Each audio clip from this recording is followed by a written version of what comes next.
Bonjour, bienvenue au cours de principes d'imagerie biomédicale, GBM 8378. Mon nom est Julien Cohen-Haddad.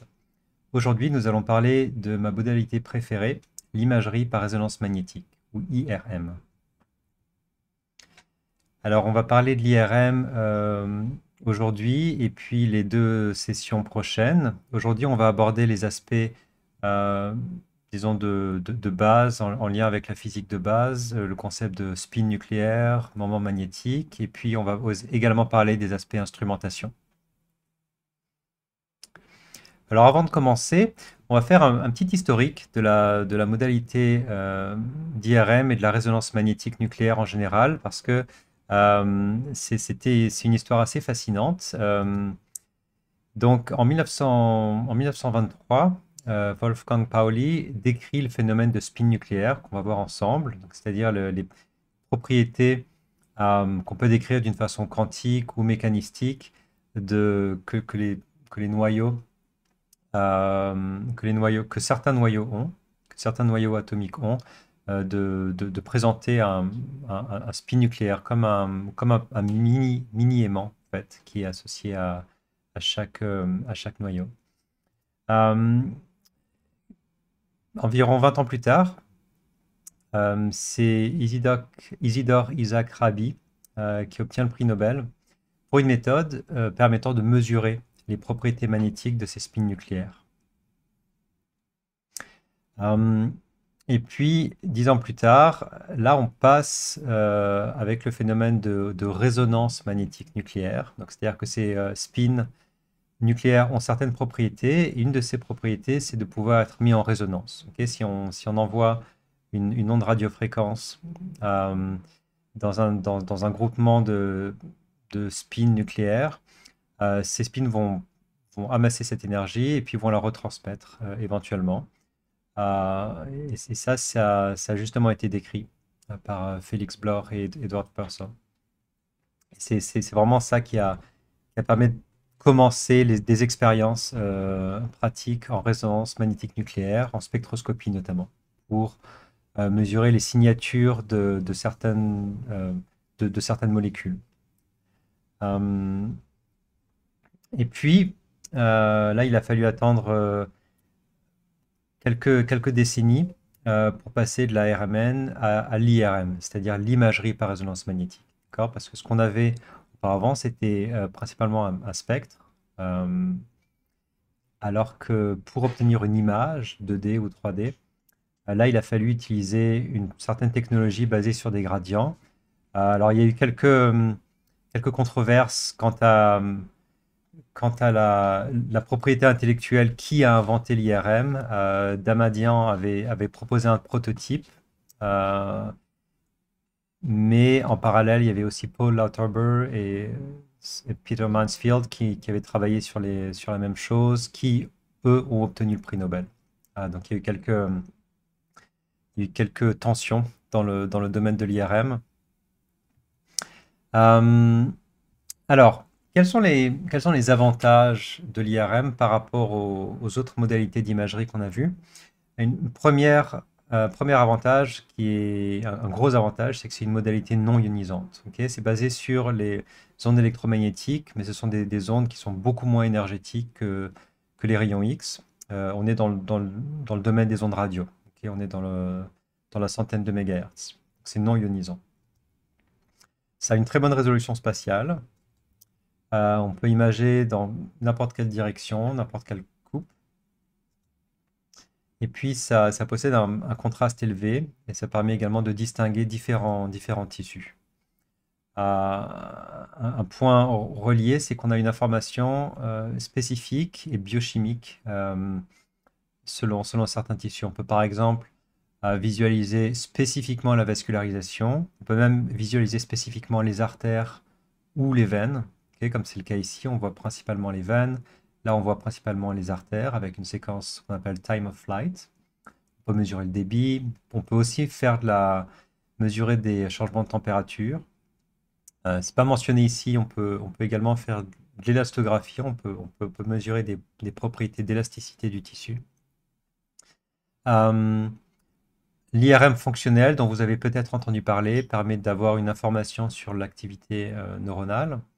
Puis on peut également avoir une information sur l'architecture du système nerveux central, la, les- la direction et la densité des axones. Inconvénient, c'est que comparativement à certaines modalités, comme par exemple l'ultrason, l'échographie, où on peut avoir une image en vraiment quelques microsecondes, quelques millisecondes, euh, l'IRM est quand même relativement plus long. Ok. Une séquence clinique classique dure quelques minutes, mais il faut savoir qu'on peut quand même obtenir des images en quelques secondes avec l'IRM, d'accord, avec des séquences qu'on va voir ensemble, qui s'appellent l'imagerie écoplanaire. Mais en général, c'est catégorisé comme une modalité avec un long temps d'acquisition. Et c'est directement relié au fait que le rapport signal à bruit est faible en IRM. Ok, on va voir ensemble pourquoi le rapport signal à bruit est faible. C'est sensible aux artefacts de mouvement. Euh, Généralement, il y a aussi une corrélation. Plus les modalités sont longues et plus elles sont sensibles au mouvement.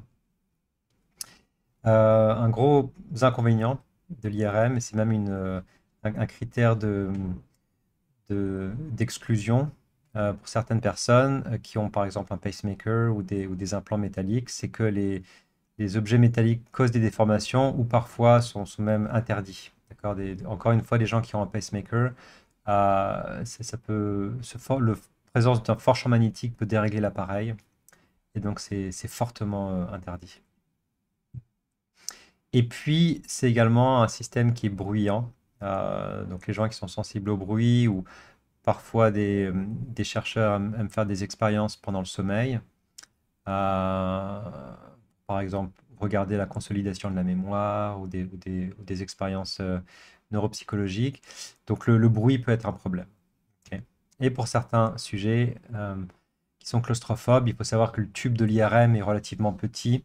Les systèmes cliniques standards font 60 à 70 cm. Ok. Donc, ça reste relativement petit. Et puis, c'est un tube qui est long, ok, qui fait à peu près la taille d'une personne humaine. Euh, donc, certains peuvent se sentir claustrophobes. Personnellement, j'aime bien aller dans l'IRM, ça me fait dormir. Euh, alors, rayon X versus IRM. On a parlé des- d'un, disons qu'un avantage important de l'IRM, c'est le bon contraste. Et effectivement, c'est très utilisé pour les tissus mous, pour imager les tissus mous. D'accord. On peut observer, comme vous voyez, différentes structures anatomiques avec un excellent contraste. Les reins, foie, les différentes veines et artères.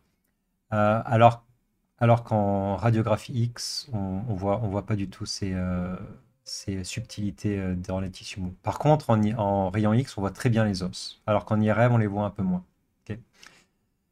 Donc, l'IRM va principalement être utilisé pour imager les tissus mous. Ok. Alors, qu'est-ce qu'on a dans un système IRM? Je dirais que l'élément principal, ça va être l'aimant. Un aimant qui est supraconducteur et c'est un aimant puissant, d'accord? On parle de plusieurs Tesla. Les systèmes cliniques actuels font 1,5 à 3 Tesla, mais on commence à avoir de plus en plus de systèmes à 7 Tesla. Ok. Il y en a environ 200 dans le monde. Euh, il y a- Ils ont été approuvés il y a quelques années par la FDA, Food and Drug Administration. Donc le système 7 Tesla commence aussi à arriver en milieu clinique. Donc on a cet aimant très puissant. On a également des antennes de gradient, des bobines de gradient. D'accord. On va voir un peu plus tard à quoi elles servent. Et on a également des antennes radiofréquences. Quand ces antennes radiofréquences, elles servent à transmettre des ondes électromagnétiques et puis à recevoir le signal. D'accord. Parce que le concept de résonance magnétique, c'est finalement, on envoie une onde RF et puis on va faire entrer en résonance les spins de certains atomes. Et, euh, et puis ensuite, on va capturer le signal de résonance et puis reconstruire une image. Ok. Alors, ce qu'on va voir aujourd'hui, c'est le concept de spin nucléaire, qui est à la base de la résonance magnétique, les équations de mouvement, phénomènes d'excitation, relaxation, et puis on va commencer à aborder l'encodage spatial, c'est-à-dire comment est-ce qu'on comment est-ce qu'on passe de la RMN, résonance magnétique nucléaire, à l'IRM. Alors, une question que beaucoup de gens se posent quand ils commencent à regarder un petit peu la littérature sur l'IRM et sur la résonance magnétique nucléaire, c'est est-ce qu'il y a est-ce qu'il y a vraiment besoin de comprendre la mécanique quantique pour pouvoir comprendre la résonance magnétique? Alors, un, un éminent prof au Danemark, Lars Hanson, a même écrit un article sur cette question-là pour essayer d'y répondre. Et la réponse, c'est que la physique classique, elle est très utile, mais pas toujours juste. Elle est facilement compréhensible, alors que la physique quantique, très utile, presque toujours juste, mais souvent incompréhensible ou pas toujours très bien expliquée. Euh, donc, la physique classique, mécanistique, newtonienne, on va l'utiliser en fait dans la majorité du cours parce qu'elle permet de faire des analogies très intuitives sur le phénomène de résonance magnétique. Ok. Mais en tout cas, pour ceux qui sont intéressés, je vous invite à lire cet article qui est passionnant. Je vous ai mis le lien juste en bas. Alors, le spin nucléaire. Le noyau de certains atomes ont une propriété qui est appelée spin d'un moment angulaire. Ok, ou spin. Spin, ça veut dire tourner en anglais. Ok. Le spin, c'est un phénomène quantique, mais dans l'approche physique classique, on peut considérer le spin comme un noyau qui tourne sur lui-même. Ok. Un peu, imaginez une toupie qui tourne sur elle-même. Et ben, finalement, le spin nucléaire va ressembler un petit peu à ça. Ok. Vous allez avoir un noyau d'hydrogène par exemple, qui est un proton, et qui est un spin. Donc vous imaginez que que ce noyau tourne sur lui-même. Ok.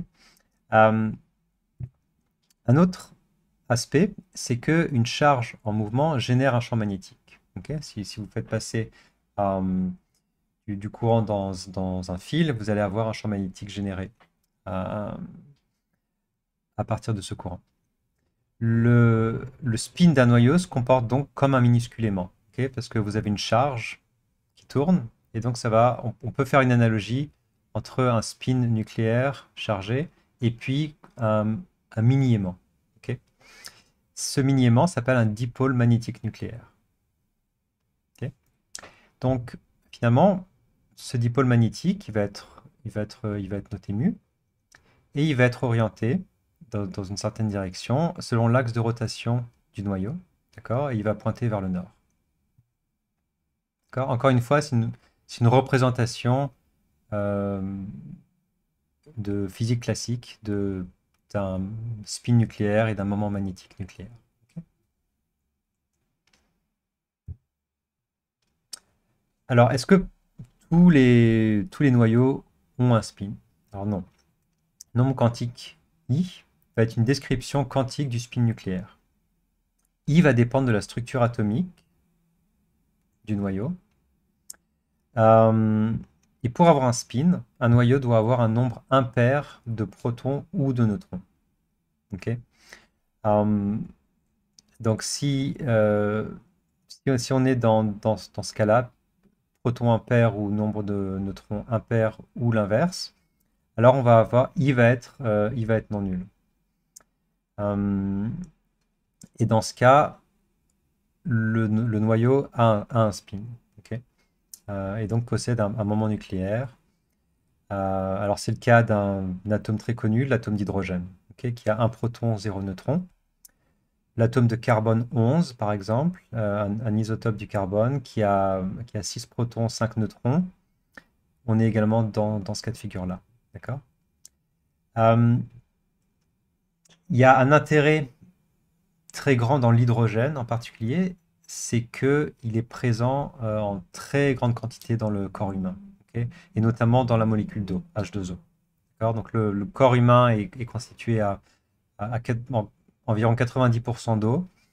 C'est la raison pour laquelle l'hydrogène, c'est notre ami quand on veut faire de l'IRM. D'accord. Le signal qui provient d'un patient qu'on va mettre dans l'IRM, eh ben, il provient des atomes d'hydrogène, des molécules d'eau. Ok. Euh, alors, on note aussi qu'il y a des spins électroniques. Ok. Il n'y a pas que des spins nucléaires.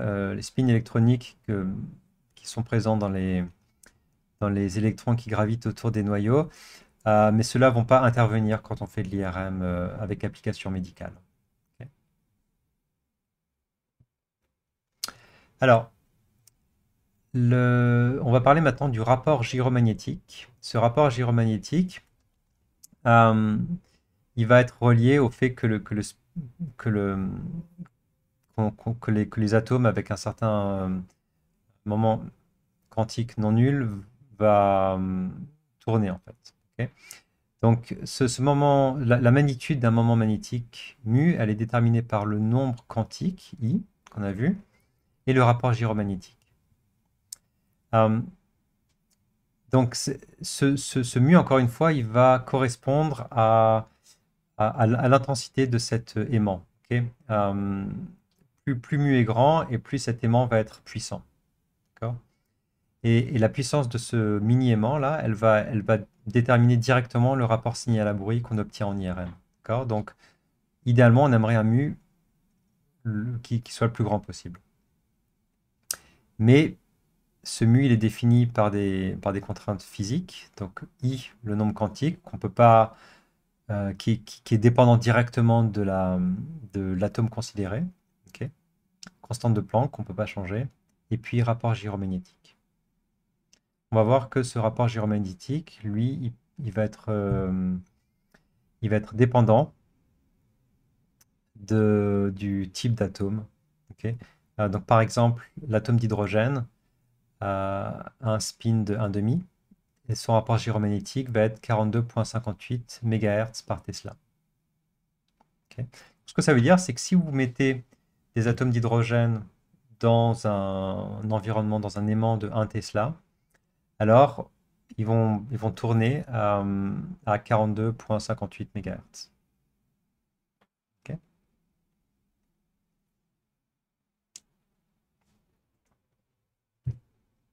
Alors, en l'absence de champ magnétique, ces dipôles vont être orientés dans toutes les directions dû au mouvement thermique. Si on fait la somme de tous ces dipôles, il n'y aura aucun moment magnétique résultant. D'accord. Donc finalement, le vecteur M, qui correspond à la somme de tous ces mini-aimants, ok, va être un vecteur nul. Ok. Par contre, si on place maintenant tous ces spins dans un champ magnétique, alors ils vont avoir tendance à s'orienter, à être orientés le long du champ magnétique. D'accord. Et là, on va avoir un moment magnétique non nul. Euh, alors, ce qu'il faut savoir, c'est que ces mini-aimants, ils vont pas tous s'orienter avec le nord qui pointe vers le haut. Il y en a en fait environ 50% qui vont être orientés vers le nord et environ 50% qui vont être orientés euh, qui vont avoir le nord en bas. Ok. Donc typiquement, voici un exemple avec le nord en haut qui est orienté selon B0. On va appeler ça des spins parallèles. Et puis dans d'autres cas de figure, on aura le nord qui pointe la tête en bas et on parle ici de spin antiparallèle. Là, on rentre un petit peu à la limite de compréhension en lien avec la physique classique. Ok. C'est là où il faut faire intervenir la physique quantique pour expliquer ces phénomènes de spin parallèle et antiparallèle qui sont reliés à l'énergie d'état. Mais vous pouvez tout à fait retenir que quand on met justement tous ces spins dans un champ magnétique, alors ils vont être orientés selon le champ B0. Euh, Phénomène de précession. Donc, quand les dipôles sont soumis à un champ magnétique, il va se passer deux choses. Les dipôles vont s'aligner le long du champ B0, comme on l'a vu. Ok. Et ils vont également tourner autour de l'axe B0. Cette fréquence de précession, elle est appelée la fréquence de Larmor. La fréquence de Larmor, c'est une description qui est fondamentale pour comprendre le principe d'IRM. Cette fréquence de Larmor, elle va dépendre de l'amplitude du champ magnétique, de B0, et du rapport gyromagnétique du noyau concerné. D'accord. Donc comme on l'a vu tantôt avec le tableau, d'accord, si on prend le noyau d'hydrogène, son rapport gyromagnétique est de 42,58 MHz par Tesla. Donc, si on le met dans un champ magnétique à 1,5 Tesla, alors le spin, disons le noyau, va tourner autour de l'axe B0 à une fréquence de 63,87 MHz. Ok. Si vous passez à 3 Tesla, ça va être environ 127 MHz. Ok. À 7 Tesla, ça va être 300 MHz, et ainsi de suite. Ok.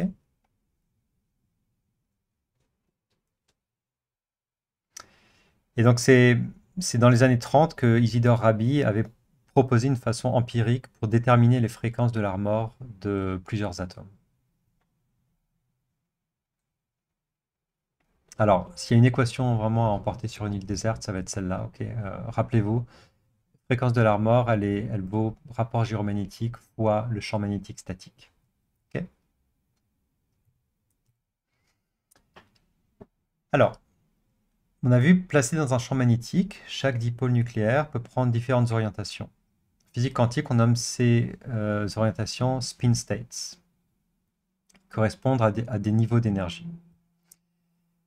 Le nombre d'orientations possibles va dépendre du nombre quantique, okay, et vaut 2i plus 1.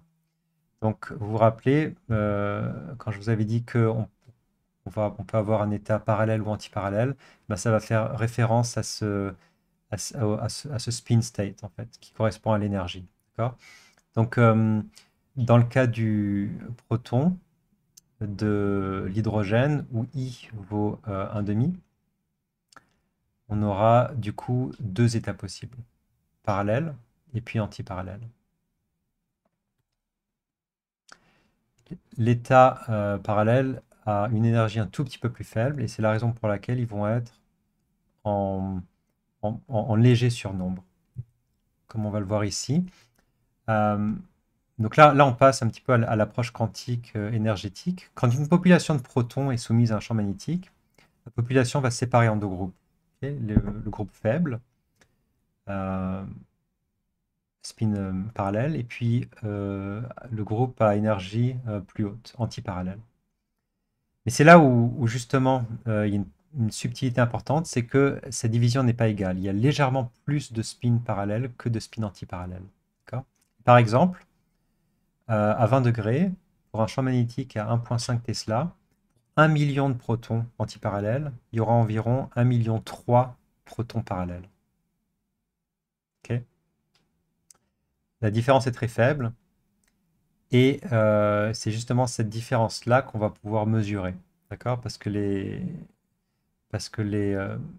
spins de haute et de faible énergie vont s'annuler, vont pas contribuer au signal. C'est juste le différentiel entre les deux qui va contribuer au signal, et que nous, on va pouvoir mesurer avec un système d'IRM.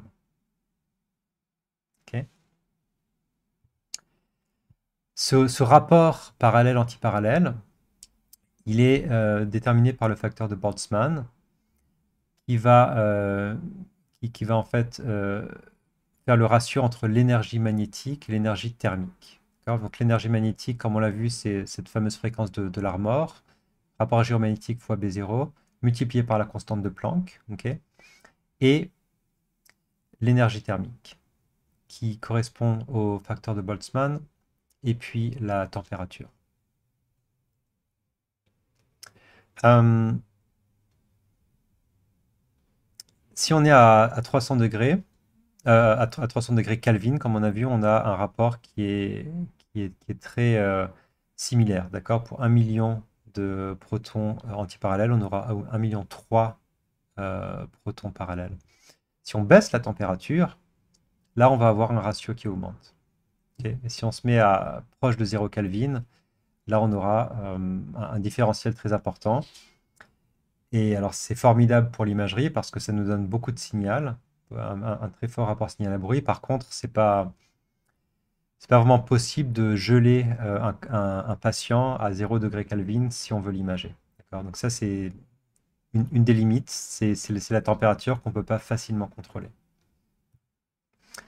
Autre chose qu'on peut contrôler, c'est le champ magnétique. Ok. Comme vous voyez dans l'équation, si on augmente le champ magnétique, on va augmenter le rapport entre les deux. D'accord. Si on passe à 3 Tesla et puis 7 Tesla, là, on peut gagner dans ce différentiel de spin haute versus faible énergie et puis gagner en rapport signal. Okay. Et c'est ça que justement les constructeurs font quand ils veulent augmenter la puissance du champ magnétique dans les IRM, c'est pour avoir plus de signal, pour avoir un meilleur rapport signal à bruit. Okay.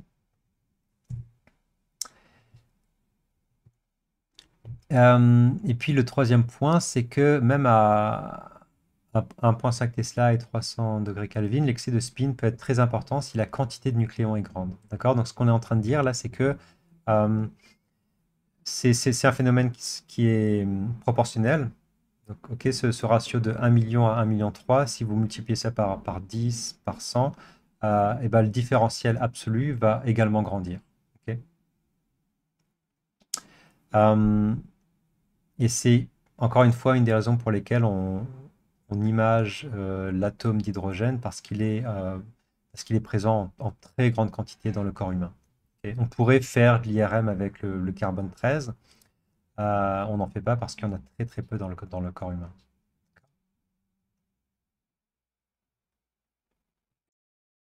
Alors, d'où vient ce mouvement de précession des spins? On va parler maintenant de l'équation de mouvement. Pour une particule libre dans un champ magnétique B0 et ayant un moment magnétique m, l'équation du mouvement elle est décrite par un vecteur d'impulsion angulaire. Okay. dm sur dt, c'est-à-dire le changement du vecteur de magnétisation en fonction du temps, va être égal au rapport gyromagnétique fois le moment magnétique m, produit vectoriel de B0, c'est-à-dire le champ magnétique statique. Okay. Alors, ce produit vectoriel, il est orthogonal à M et à B0 par construction. Donc, si vous avez par exemple un champ magnétique qui est aligné comme ça, et puis un moment magnétique M qui est comme ça, alors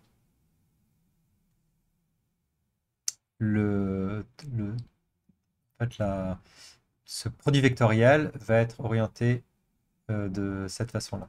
Okay. En tout cas, dans cette direction. On rappelle pour le produit vectoriel qu'on suit la loi de la main droite, okay, c'est-à-dire produit vectoriel A, A fois B, ou M fois B ici, est égal à A, produit vectoriel de B. Okay. Si B, si A est comme ça, B va être comme ça, donc notre dm sur dt va être orienté comme ceci. Okay. Et alors, ce dm sur dt, il va agir comme un torque sur le vecteur de magnétisation. Okay. Comme un torque, c'est-à-dire qu'il va vouloir pousser ce vecteur m autour de B. Okay. De cette façon-là. Right.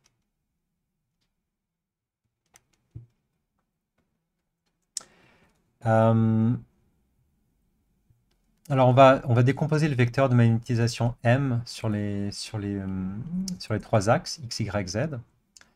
On retrouve notre composante du vecteur de magnétisation selon X, Y, Z, qui vaut du coup cette matrice 3, 3 fois les vecteurs MX, MY, MZ. Okay. Ça, c'est une simple projection. Donc, ce que ça nous donne, c'est que on peut exprimer la composante selon x et selon y comme rapport gyromagnétique de MYB0 et MXB0, et on n'a aucune composante selon z. Ok. Effectivement, ce vecteur magnétique, il va toujours tourner autour de l'axe B0, d'accord? Mais il va jamais bouger de cette façon-là, d'accord? Encore une fois, Z, par convention, est dans cette direction. Ok. Donc on aura toujours une composante selon X et Y, qui est ce plan-là, orthogonal à B0, mais aucune selon Z. Ok. Donc l'implication, c'est que mon vecteur de magnétisation M continue de tourner, toujours dans le même sens, et ne descend jamais. D'accord? La solution de cette équation, c'est la composante selon xy vaut m0, c'est-à-dire la valeur, la norme de ce vecteur m, fois sinus alpha, exponentielle de moins i oméga 0t. Donc ça, c'est le terme de phase. Ça dit à quel endroit le vecteur de magnétisation se trouve en fonction du temps. Ok. Mz, c'est une composante qui, elle, ne dépend pas du temps. Ok, ça va être toujours la même chose. Euh, et puis ce oméga 0 là va correspondre à notre fréquence de Larmor. D'accord? Donc rapport gyromagnétique fois B0. D'accord? Plus B0 augmente, plus le champ magnétique augmente, et plus notre vecteur de magnétisation va tourner rapidement autour de l'axe B0. C'est bon? Alors voici une petite animation qui montre un petit peu comment ça se passe dans le plan XY, dans le plan XZ, on est statique. Et puis dans le plan XY, où là, ça va tourner autour. Ok. C'est de là que vient cette précession dans le plan XY. Ok. On peut regarder ça en 3D.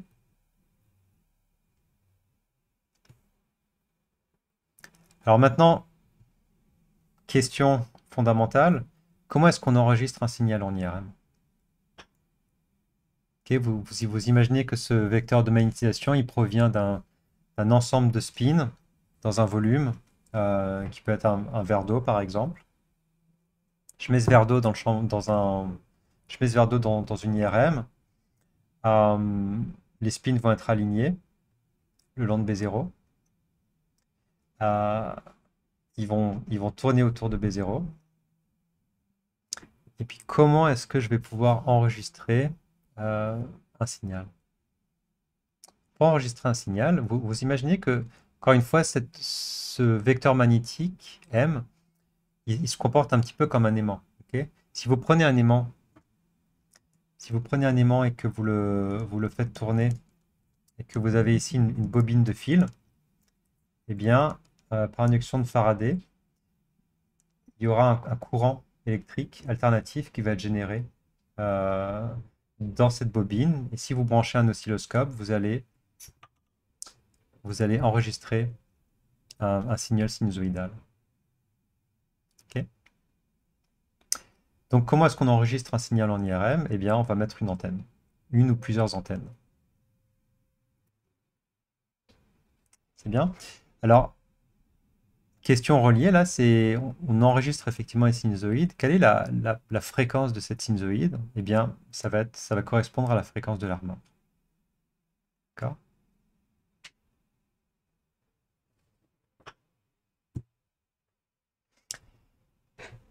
L'amplitude du signal qu'on enregistre va dépendre de la composante du vecteur de magnétisation M dans le plan XY. Ok, ça, c'est un point extrêmement important. Si ce qu'on enregistre avec l'antenne va dépendre essentiellement de MXY et non pas de la composante en Z. Ok. Donc si ce vecteur M est, si on a notre B0 ici, là, si le vecteur de magnétisation M est plus proche du plan orthogonal XY, alors le signal enregistré va être plus important, comme c'est le cas dans la figure en bas à droite. D'accord? Donc pour maximiser MXY, ou pour maximiser le signal en IRM, il faut faire basculer ce vecteur de magnétisation dans le plan transverse. Ok. Si le vecteur M est originalement aligné selon B0, c'est-à-dire que si à l'état initial, notre vecteur de magnétisation est aligné selon B0, ça revient finalement à faire basculer M avec un angle de 90 degrés, pi sur 2. Ok. Alors la question qui vient naturellement, c'est comment faire basculer les spins dans le plan transverse. Ok. Alors parlons maintenant d'excitation. Avant de parler, avant de décrire le phénomène d'excitation des spins, on va changer de repère en fait. Le repère dont on a parlé jusqu'à présent est le repère fixe, ok, où on a un champ magnétique, spin qui tourne autour. Mais ça, c'est un tout petit peu plus difficile. Donc, c'est ce qu'on voit sur la gauche. C'est un peu plus difficile d'apprécier, disons, de visualiser ce phénomène euh, dans le repère fixe du laboratoire. Donc, on peut passer dans un repère tournant. Et dans le repère tournant, on a en fait un repère X', Y', qui va tourner à la fréquence de l'armor. Ok. Il tourne à la fréquence de l'armor. Donc, du coup, quand on est dans ce repère-là, le, les spins vont finalement basculer. Disons, ils sont au départ alignés selon Z, selon B0. Et puis, au fur et à mesure qu'ils sont excités, ils vont basculer dans le plan transverse XY. Ok. Euh, et dans ce cas-là, c'est dans le plan, ils vont finalement suivre, ils vont rester dans le plan ZX0.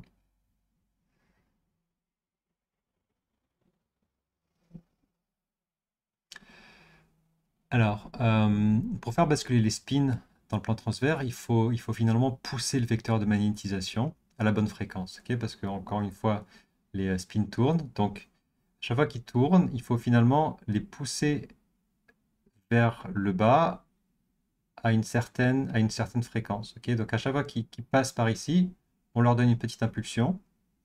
Ils repassent par là, on leur donne une impulsion. Ils repassent par là, une impulsion. Ok. C'est vraiment l'analogie de la balançoire. Ok. Quand il y a quelqu'un qui se balance sur une balançoire, vous allez pousser toujours à la même fréquence, de telle manière à ce que, à donner une impulsion, un vecteur force qui soit constructif. Ok. Vous allez finalement faire entrer les spins en résonance. C'est là que le concept de résonance entre en jeu. Ok. Donc, comme on l'a dit, il faut pousser perpendiculairement à B et à M de façon à induire un torque. Ok. Donc là, on revient à ce produit vectoriel de BM pour expliquer le vecteur dm sur dt. Ça revient à induire un champ magnétique dans une direction perpendiculaire à B0 et à la fréquence de l'armor. Ok. Par convention, on va appeler ce champ magnétique B1, d'accord, par opposition à B0 qui est le champ magnétique statique. Donc le champ B1, c'est un champ magnétique tournant. D'accord. Quand on applique ce champ magnétique B1, eh bien, on va avoir du coup un vecteur force qui va être appliqué selon M produit vectoriel de B1. D'accord. Et puis au bout d'un moment, le vecteur de magnétisation M va basculer dans le plan transverse. Ok. Alors voici une petite animation. Là, on est dans le plan, on est dans le référentiel du laboratoire, le référentiel fixe. Ok. M tourne autour de B0. Et puis, on applique constamment ce champ B1 qui tourne. Ok.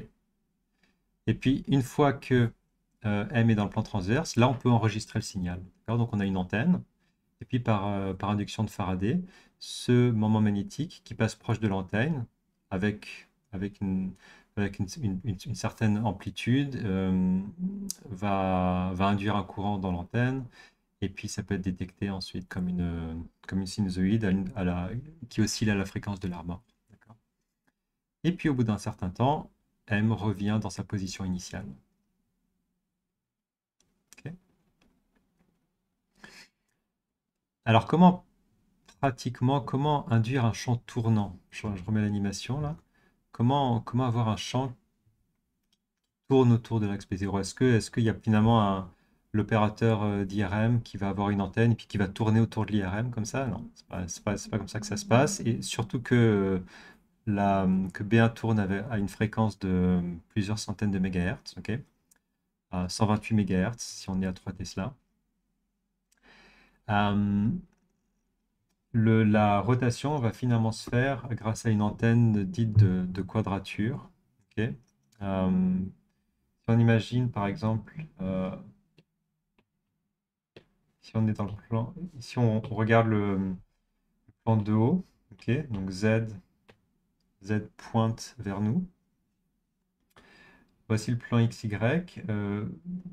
Le vecteur le moment magnétique M, il va tourner dans, il va tourner autour de l'axe Z, ok, à la fréquence de l'armor. Pour pouvoir enregistrer pour pouvoir appliquer ce champ B1 tournant, ce qu'on peut faire, c'est on va avoir une antenne ici, d'accord, qui va envoyer un champ magnétique, d'accord. Euh, donc on peut faire ça, on peut envoyer finalement le champ magnétique au moment où le vecteur se trouve ici, d'accord. Donc on peut finalement envoyer un champ magnétique pulsé. Pour faire la chose de façon encore plus efficace, on peut avoir une autre antenne qu'on va placer orthogonalement à X. On appelle ça une antenne en quadrature. Puis là, on va être finalement racine carrée de 2 fois plus efficace pour pouvoir exciter le vecteur de magnétisation. On va maintenant avoir et finalement notre antenne 1 qui est ici. Elle va envoyer une impulsion RF selon une certaine sinusoïde. Ok. Et puis l'antenne 2, elle va l'envoyer, mais avec un déphasage de pi sur 2. Ok. Finalement, comme ça. On a ici un déphasage de pi sur 2.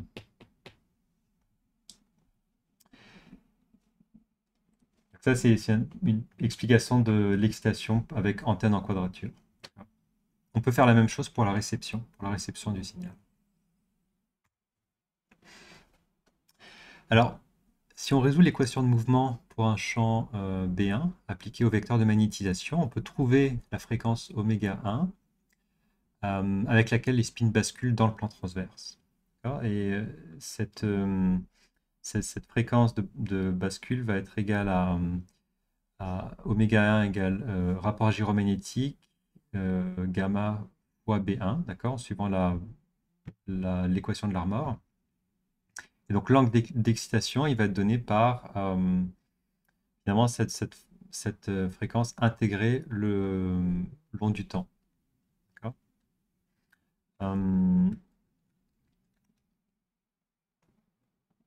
C'est-à-dire que plus on excite, et plus l'angle va être grand. Donc c'est ça l'idée qui se cache derrière cette équation pour retrouver l'angle d'excitation. Ok. Ce qu'on a déduit, c'est que pour augmenter l'angle d'excitation, on a le choix entre augmenter la durée d'excitation, c'est-à-dire ce TE, la durée pendant laquelle on applique l'impulsion RF B1, ou augmenter la puissance du champ transverse B1. Alors, il y a des avantages et des inconvénients à chacun des aspects. On ne va pas rentrer trop en détail. Augmenter la durée d'excitation, ça augmente le temps d'acquisition, ça augmente aussi les artefacts possibles si jamais le champ magnétique statique n'est pas homogène. Augmenter la puissance du champ transverse B1, ça demande c'est en lien avec d'autres inconvénients, notamment l'énergie déposée, le SAR, Specific Absorption Rate, c'est-à-dire qu'on ne peut pas déposer trop d'énergie dans le patient, sinon il va griller. Donc B1 va avoir une amplitude limitée également. Ok. Alors voici un petit exercice. On va exciter les spins à l'aide d'une impulsion carrée Pendant combien de temps doit-on faire durer le pulse pour pouvoir complètement basculer les spins dans le plan transverse? Je vous laisse faire pause, faire l'exercice. Je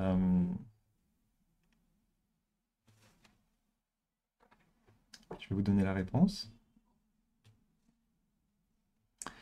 Donc, on sait que alpha, c'est à notre angle, ça vaut gamma intégrale de 0 à t de B1 de delta B delta. Ok. Donc ça vaut gamma t B1 pour une impulsion carrée. Puis ça, on veut que ce soit égal. On veut que ce soit égal à combien? Si on veut faire basculer complètement les spins dans le plan transverse, ça veut dire que l'angle alpha va être égal à pi sur 2. Ok. Puis à partir de là, donc on retrouve un t qui vaut 0,6 millisecondes. Ok?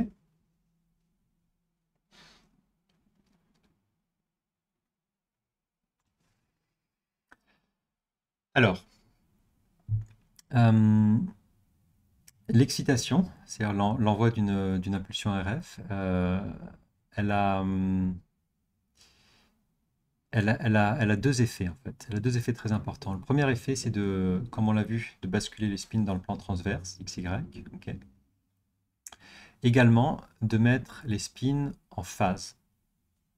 C'est-à-dire que si on voit ce moment magnétique M comme un ensemble de plein de spins qu'il y a autour, et bien finalement, tous ces spins dans l'état initial, c'est-à-dire sans impulsion B1, ils ne sont pas tous en phase, ok, comme vous le voyez sur l'image de gauche. Par contre, au moment où on applique cette impulsion RF, ça va forcer les spins à tourner tous ensemble à la même vitesse, évidemment, et puis aussi à la même phase. D'accord? C'est ça qui est représenté dans l'animation ici.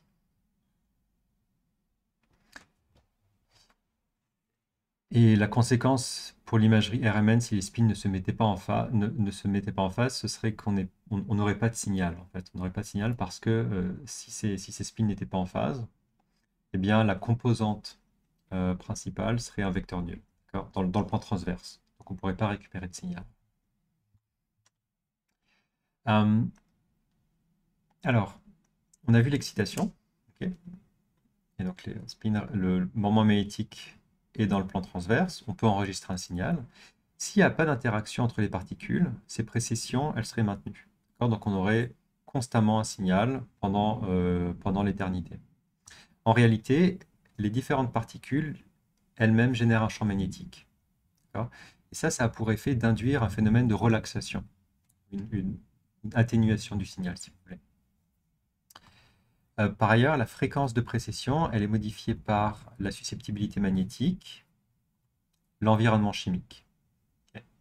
Donc si vous avez par exemple un tissu qui est composé de différents atomes, différentes molécules, il va y avoir des micro-champs magnétiques disposés un petit peu partout. Donc on n'a pas un champ magnétique, on n'a pas finalement 3 Tesla partout. On peut avoir 3 Tesla plus epsilon à un certain endroit, 3 Tesla moins epsilon à un autre endroit. Et ça va avoir pour effet de, localement, que les spins, finalement, ils perdent leur phase. Et puis, éventuellement, au bout d'un moment, ils vont le moment magnétique global va perdre sa norme dans le plan XY. Donc, on aura finalement une atténuation de signal en fonction du temps. On va voir plus en détail comment est-ce qu'on peut décrire cette atténuation de signal. Mais ça correspond au phénomène de relaxation. Alors, je vais vous montrer une petite animation qui a été faite en JavaScript par ce même chercheur qui a écrit cet article par rapport à est-ce qu'il y a besoin de comprendre la physique quantique pour pouvoir comprendre l'IRM. On va aller voir ça ensemble.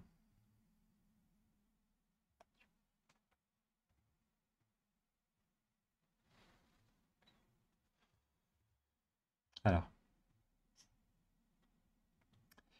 euh, donc c'est finalement un petit aimant, d'accord, qui correspond au moment magnétique. Puis là, vous voyez qu'il y a un aimant nord-sud qui est juste derrière. D'accord. Là, on peut s'amuser à faire différentes choses. Mettre une antenne. On peut pousser le moment magnétique. Puis là, ce qu'on voit, c'est le signal généré dans l'antenne avec le phénomène de relaxation. C'est-à-dire qu'au bout d'un moment, le moment magnétique se réaligne le long de B0. D'accord. On peut s'amuser à changer, à avoir en fait une impulsion B1, mais cette impulsion B1, elle semble avoir aucun effet. Elle n'a aucun effet parce que on n'est pas à la fréquence de l'armor. D'accord. Si on change la fréquence, là on voit que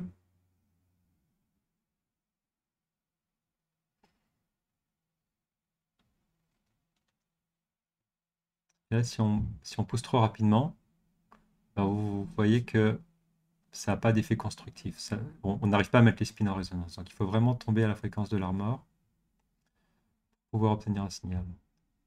D'accord. Une fois qu'on a un signal, on peut arrêter le B1. Hop. Et puis là, c'est la phase de réception où on enregistre le signal RF. On peut également regarder qu'est-ce qui se passe du côté de la transformée de Fourier. On excite, on arrête, on enregistre un signal à la fréquence de l'armor. Et puis au bout d'un moment, le signal s'atténue.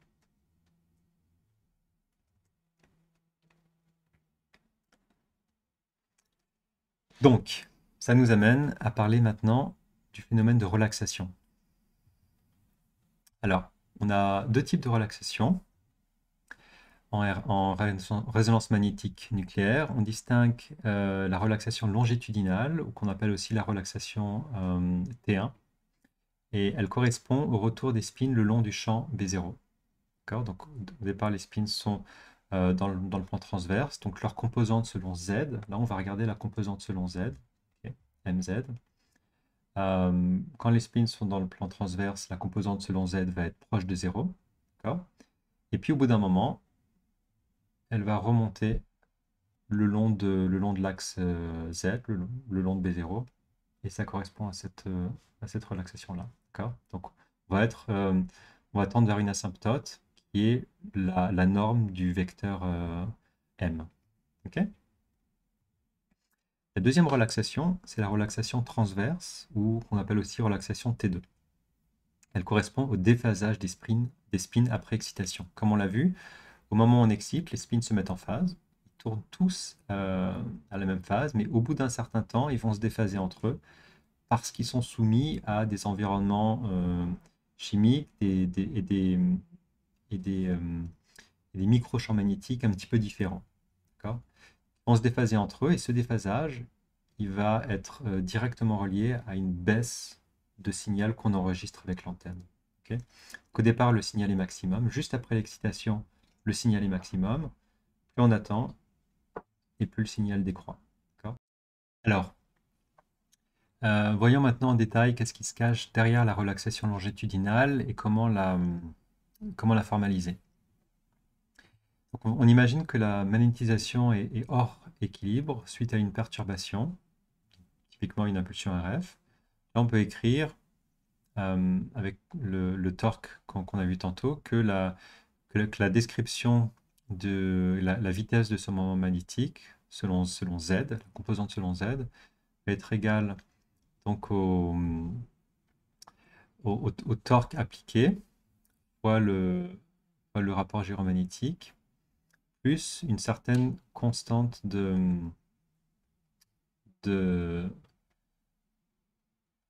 relaxation, okay, qui dépend d'un paramètre ici qui s'appelle T1. Le premier terme de l'équation différentielle, il ne contribue pas. Okay. Donc en dénotant l'état initial par un certain angle, un angle alpha, on peut écrire que la composante selon Z au moment 0 plus va être égale à M0 cos alpha, c'est-à-dire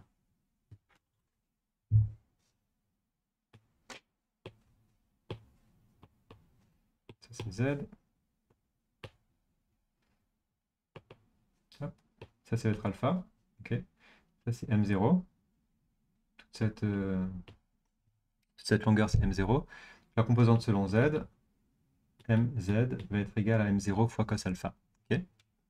Et puis au bout d'un certain temps, ça va être égal à M0 fois 1 moins cos alpha exponentielle de moins T sur T1. D'accord? C'est-à-dire que si on regarde au bout d'un certain temps, M0 va revenir le long de Z. Puis 7 qu'on part de là, par exemple, on part de MZ qui vaut M0 cos alpha. Puis au bout d'un certain temps, ça va revenir de manière asymptotique en suivant une exponentielle à la moins T sur T1. Ça correspond à la relaxation longitudinale.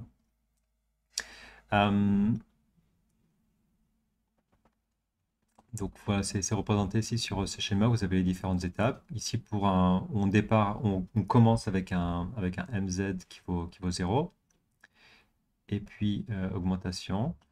Étant donné que ça suit une loi exponentielle, on peut trouver la constante de temps T1 qui vaut 63% de M0.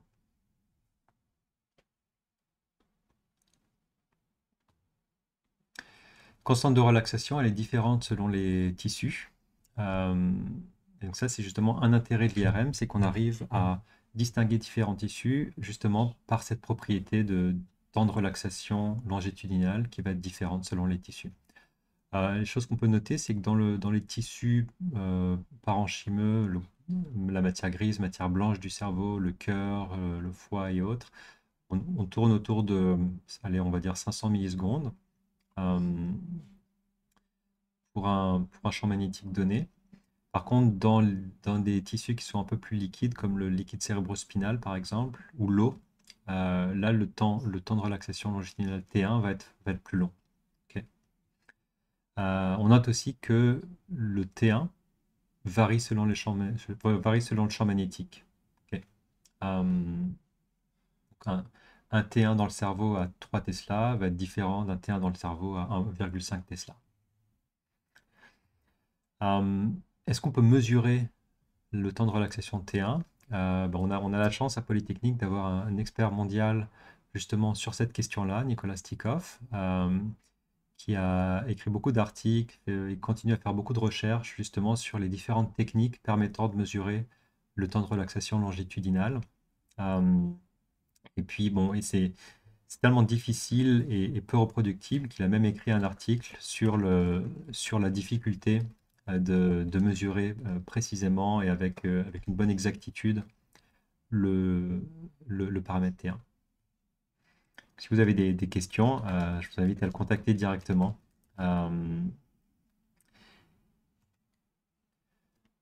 Alors, on va maintenant parler du deuxième phénomène, le temps de relaxation transverse, T2. Alors, ce deuxième mécanisme agit sur la composante transverse de la magnétisation. D'accord? Donc, non plus selon la composante Z, mais selon le plan transverse. Il est causé, comme on l'a dit, par une perturbation du champ magnétique par des spins adjacents. Donc, c'est-à-dire les spins, ils vont perdre leur phase au bout d'un certain temps. Et puis, donc, la résultante magnétique dans le plan transverse va décroître. C'est affecté par des mouvements microscopiques. Ça cause une accélération et une décélération des spins, donc un déphasage. On appelle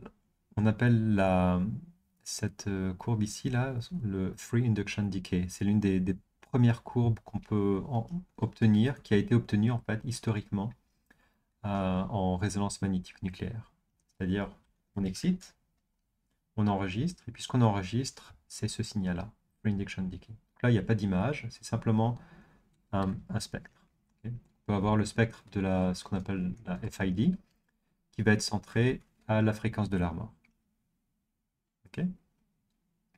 Alors on voit qu'il y a une décroissance. Est-ce qu'on peut décrire cette décroissance? On peut la décrire avec donc, une constante de relaxation T2. Et puis, quand on vient à notre équation de maintenant notre dérivée selon le plan xy, on peut écrire donc ce fameux torque, rapport gyromagnétique fois le m en fonction de t au du vectoriel de bz, moins notre terme de relaxation. Donc, comme précédemment, on peut dénoter l'état initial par un angle alpha. Donc maintenant, on aura notre composante ici, m, x, y, qui va être selon le... Alors, cet angle alpha, on le retrouve ici, on est d'accord? Donc, du coup, on peut exprimer mxy comme étant sinus alpha fois m0, plus le terme de phase, d'accord? Et puis notre paramètre de relaxation E moins T sur T2. Voilà une petite animation. On regarde le plan transverse de haut. Relaxation T2 avec relaxation T1.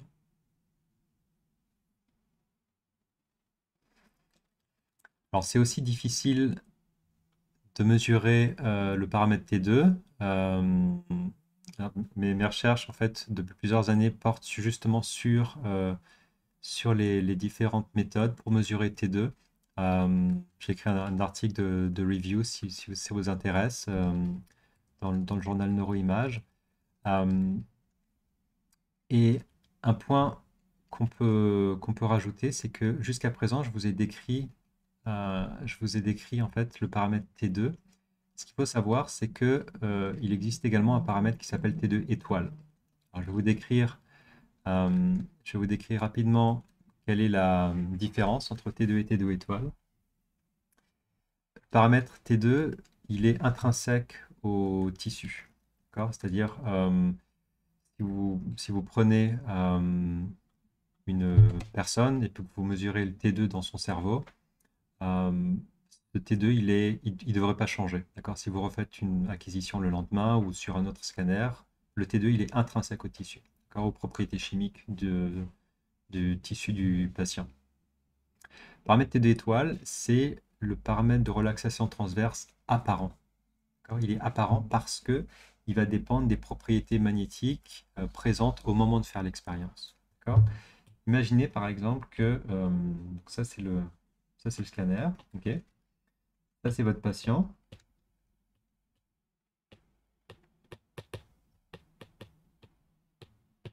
D'accord. Vous voulez mesurer T2 à cet endroit-là, par exemple, ok. Eh bien, ce que vous allez mesurer, ça va dépendre. Si on fait un gros zoom là, ça va dépendre des différents spins, donc des différentes molécules et atomes qui vont être présents dans le tissu, d'accord?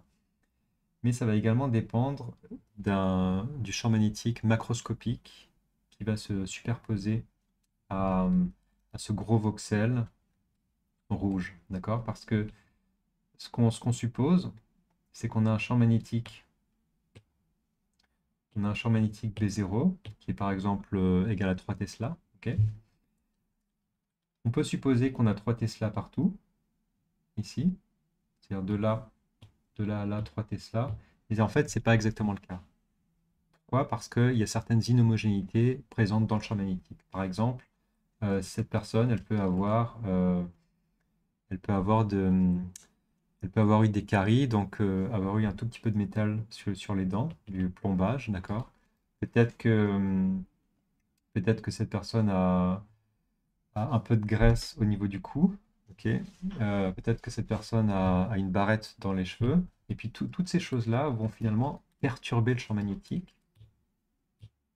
Et donc, au lieu d'avoir B0, au lieu d'avoir 3 Tesla partout, on peut avoir par exemple ici 3 Tesla plus epsilon.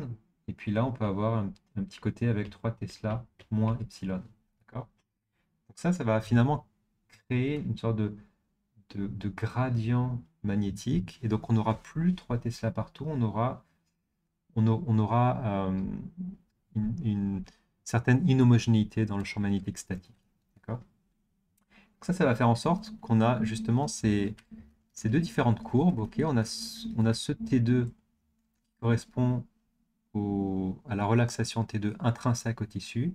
Et puis on a le T2 étoile, qui est du coup beaucoup plus rapide, parce que le déphasage se fait plus rapidement, étant donné qu'on a un mélange entre la relaxation T2 et le déphasage lié au fait qu'on a une certaine inhomogénéité dans la région mesurée. Ok.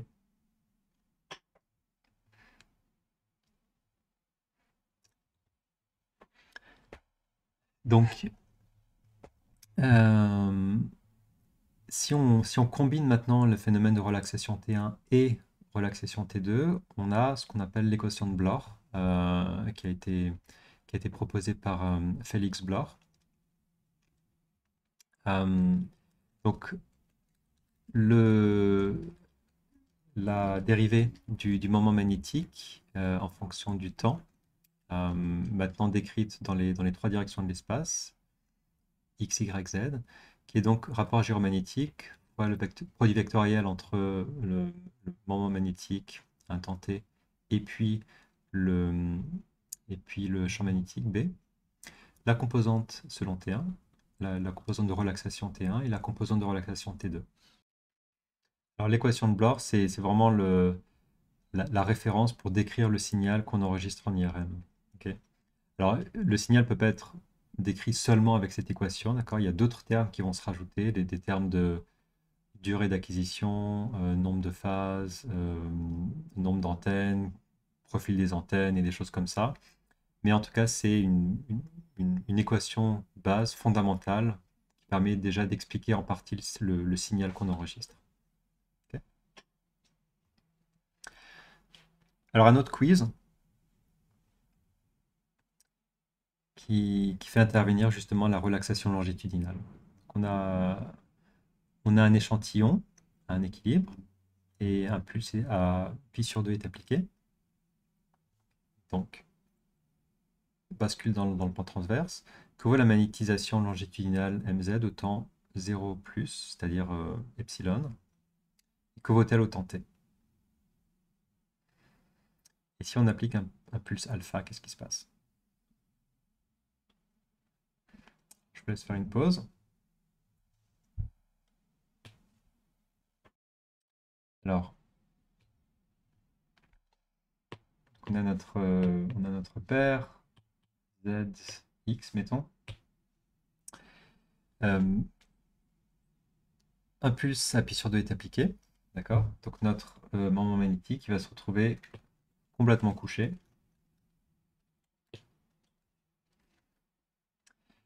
Dans le plan transverse. Donc là, on regarde qu'est-ce qui se passe au temps t égale epsilon, ou 0 plus. Et bien, notre composante mz, elle va être quasiment égale à 0. Okay. mz 0 plus va être à peu près égal à 0. D'accord. Maintenant, qu'est-ce qui va se passer au temps t? Et bien ça, on a vu que c'était décrit par le phénomène de relaxation. T1. D'accord. M0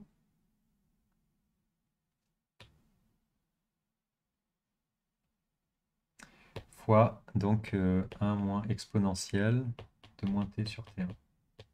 Ok.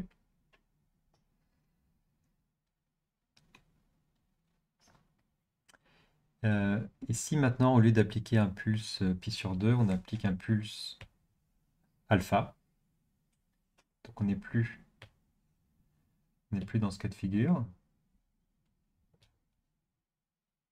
On est dans ce cas de figure, on applique un pulse alpha ici. D'accord. Ça, c'est dans le cas où on est alpha égale pi sur 2. Et là, c'est dans le cas où on est alpha, donc un cas général. Donc, autant 0 plus, on peut simplement écrire la composante selon z en fonction de alpha. D'accord. M0 cos de alpha. Ok. Et puis autant t, on va se retrouver avec mz de t qui vaut donc m0, 1 moins 1 moins cos alpha, exponentielle de moins t sur t1. C'est bon?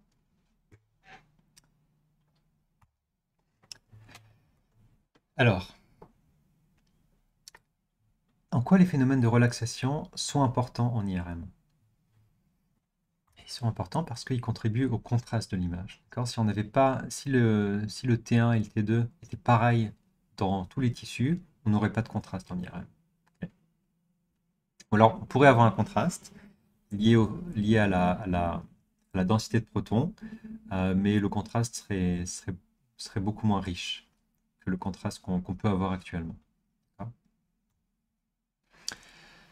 Alors, dernière partie de notre cours aujourd'hui, ça va toucher à l'encodage spatial. Comment est-ce qu'on passe d'un spectre de résonance à une image? Donc, jusqu'à présent, ce qu'on a vu, c'est comment exciter un groupe de spin dans un échantillon à l'aide d'une antenne. Comment générer finalement un champ tournant B1, et puis comment ensuite enregistrer le spectre avec une antenne ou avec deux antennes en quadrature.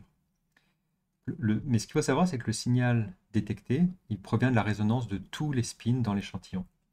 Si vous mettez une boule d'eau avec de l'eau par exemple dans l'IRM, vous mettez une antenne, cette antenne elle va enregistrer un signal de résonance, et ce signal de résonance il provient de toute la bouteille d'eau. Comment du coup savoir et puis obtenir une image d'un plan en particulier? Donc, en d'autres termes, comment encoder la localisation spatiale des spins afin d'obtenir une image. Là, on va rentrer dans le concept d'excitation sélective. On le rappelle que la fréquence de rotation, spin, ou la fréquence de l'Armor, elle est proportionnelle à la puissance du champ magnétique.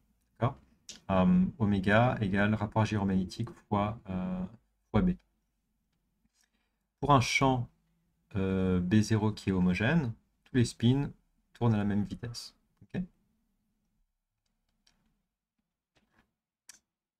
L'idée de génie qui a été proposée par certains chercheurs, notamment Paul Lauterbur et puis Peter Mansfield, c'était d'appliquer un gradient magnétique pour pouvoir justement imposer une fréquence de l'Armor différente selon la localisation spatiale. Donc, en superposant au champ magnétique B0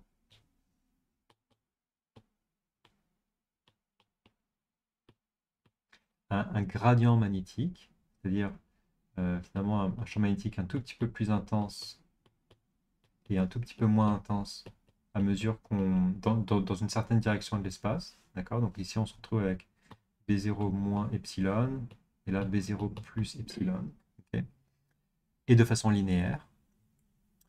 Là on peut du coup imposer une fréquence de l'Armor qui va varier linéairement dans une certaine direction de l'espace. Okay. Alors pratiquement, regardez ce qui se passe là quand on a une personne qui est allongée le long du tube. Le tube est dans cette direction. Okay. On applique un champ magnétique, on applique un gradient magnétique le long de Z, et donc on obtient pour un IRM qui a 1,5 Tesla, on va avoir du coup une valeur de champ magnétique qui sera légèrement différente selon où on se trouve dans la direction de Z. Okay. À ce point-ci, une fois qu'on applique ce gradient magnétique, on peut maintenant sélectionner une fréquence de pulse RF pour pouvoir exciter des spins. Typiquement, on applique ce gradient magnétique et puis là, on décide d'exciter cette partie-là du cerveau. Okay. Donc, on doit sélectionner. On connaît du coup puissance du champ magnétique fois rapport gyromagnétique et on trouve notre fréquence de l'Armor associée. Okay, 63,842229 MHz. Et c'est ça qu'on va utiliser pour exciter. Ok. Donc là, quand on applique un pulse avec cette fréquence-là, c'est seulement ces spins-là qui vont être excités. Ok. Donc, euh, pratiquement, ce qu'on va faire, c'est que on va appliquer un gradient. Ok. Et puis, une fois qu'on a appliqué ce gradient, on va envoyer une impulsion RF de telle manière à pouvoir encoder, à pouvoir exciter des spins spatialement dans une certaine bande. D'accord. Cette bande, elle va correspondre à à la, à la, à la fréquence du pulse qui va être choisie. D'accord. Donc, de telle manière à avoir une excitation qui soit la plus avec un profil d'excitation qui soit le plus sharp possible, avec des bords qui sont bien définis, d'accord? On ne veut pas une excitation euh, lisse, mais une excitation vraiment plutôt carrée, en fait. Eh bien, on va devoir, dans le domaine fréquentiel, dans le domaine de Fourier, exciter avec une fenêtre carrée, d'accord? Dans le domaine de Fourier, exciter avec une fenêtre carrée, ça correspond, dans le domaine temporel, à exciter avec un pulse sinc. D'accord. Parce que la transformée de Fourier d'une fonction recte, ça va être une sinc et vice-versa. Donc, le pulse RF qu'on va devoir envoyer pour exciter une certaine tranche, va avoir une forme de fonction sinc, sinus cardinal. Ok.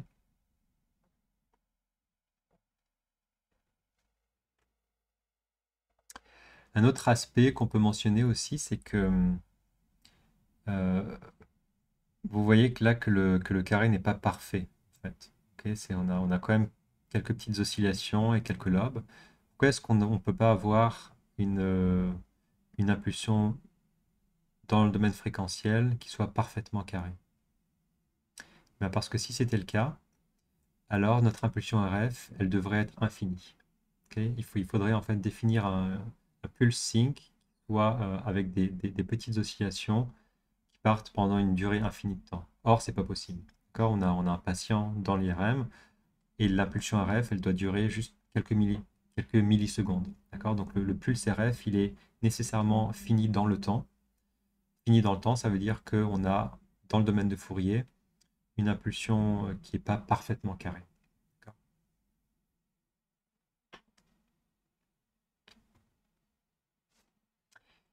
Alors, on a parlé que c'est des gradients magnétiques qui permettent de justement faire cet encodage spatial. Où se trouvent les gradients dans un système d'IRM?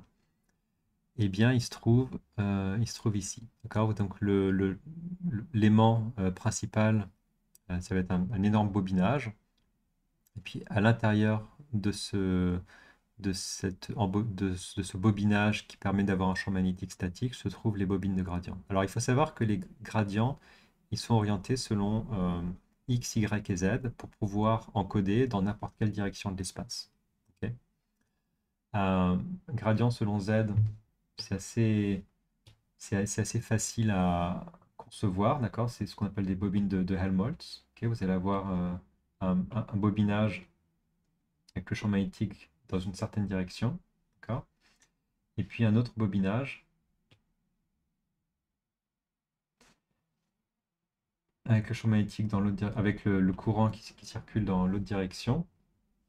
Et puis ça va finalement créer un champ magnétique, un gradient magnétique dans la direction de Z.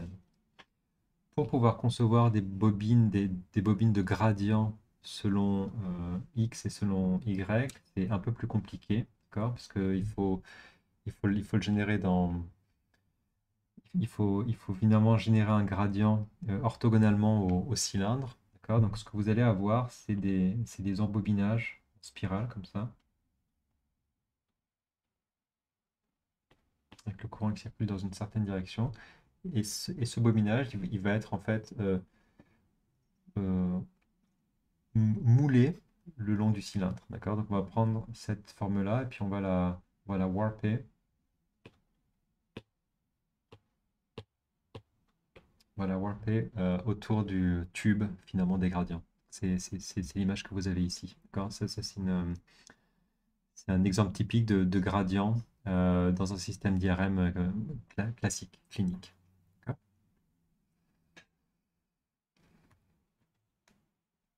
Alors, grâce à une excitation sélective, seuls les spins d'une tranche sont dans le plan transverse. Ok. Si on met une antenne et qu'on enregistre le signal qu'on enregistre, il va provenir de tous les spins d'une tranche. Ok. Finalement, on n'a pas résolu le problème, on a juste résolu une partie du problème. La partie du problème, c'est que on a maintenant le signal qu'on enregistre dans l'antenne, c'est-à-dire cette fameuse FID. Elle provient plus du,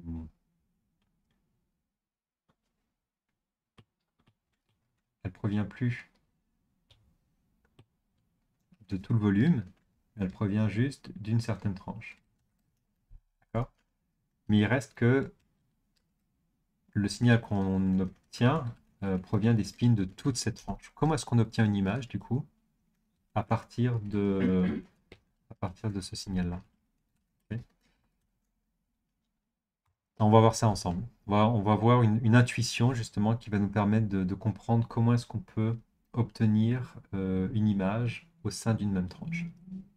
On rappelle que la fréquence de rotation des spins est proportionnelle à la puissance du champ magnétique. Ok. Si on applique un gradient de champ magnétique à un ensemble de spins, on va faire varier leur vitesse de précession le long du gradient. Ok. Imagine par exemple on a ici une petite bouteille d'eau et ici une grosse bouteille d'eau. Donc là, il y a peu de spins et là, il y a beaucoup de spins. Ok. Si on applique un gradient magnétique dans cette direction, eh bien, la petite bouteille d'eau, elle va avoir une certaine fréquence de rotation, d'accord, qu'on va retrouver ici. Alors que la bouteille qui se trouve un peu plus loin va avoir une fréquence de rotation, une fréquence de précession qui sera plus grande. D'accord. C'est représenté ici. D'accord. Vous avez le signal rouge, ça correspond à la grosse bouteille. Signal bleu, ça correspond à la petite bouteille. D'accord. Petite bouteille, elle a moins de spin, donc elle produit moins de signal. Grosse bouteille, elle a plus de spin, donc elle produit plus de signal. Ok. Le signal qu'on enregistre, le signal que l'antenne enregistre, c'est un mix entre les deux. Ok. On ne sait pas exactement où se trouvent les bouteilles, mais on a une information fréquentielle. Et là, étant donné que vous connaissez tous maintenant la transformée de Fourier, vous avez l'intuition d'appliquer une transformée de Fourier, une dimension, sur ce signal-là. Et si vous faites ça, ben vous obtenez ces deux pics, et ces deux pics correspondent à la localisation spatiale des bouteilles. Okay. Donc on peut comme ça retrouver la position en faisant une transformée de Fourier du signal enregistré. Okay. On a vraiment cette dualité en IRM entre la localisation spatiale et puis l'information fréquentielle. Voilà, la fréquence encode pour la localisation spatiale. C'est vraiment ça le message clé à retenir. Ok. Euh, c'est une vision simpliste qui permet de comprendre l'encodage spatial par la fréquence en une dimension. Pour comprendre l'encodage en deux dimensions, il va falloir passer par un formalisme mathématique un peu plus complexe qu'on va voir lors du prochain cours. Alors, pour faire le résumé du spectacle, on a parlé des principes de base des spins nucléaires, précession. On a introduit l'équation de mouvement, phénomène de résonance, mise en résonance justement avec une impulsion RF, un champ B1 tournant, d'accord, à la fréquence de l'armor, phénomène d'excitation et phénomène de relaxation avec les paramètres T1 et T2. On a parlé de l'encodage spatial grâce au gradient magnétique. Je vous ai mis quelques liens web qui sont fort intéressants, qui vont vous permettre de développer encore plus votre intuition sur la matière. Quelques articles que je vous ai présentés ici. Et puis pour la semaine prochaine, on va parler donc d'encodage spatial pour obtenir une image. Ça correspond au chapitre 13 du livre de Prince X. Merci de m'avoir suivi et suite au prochain numéro.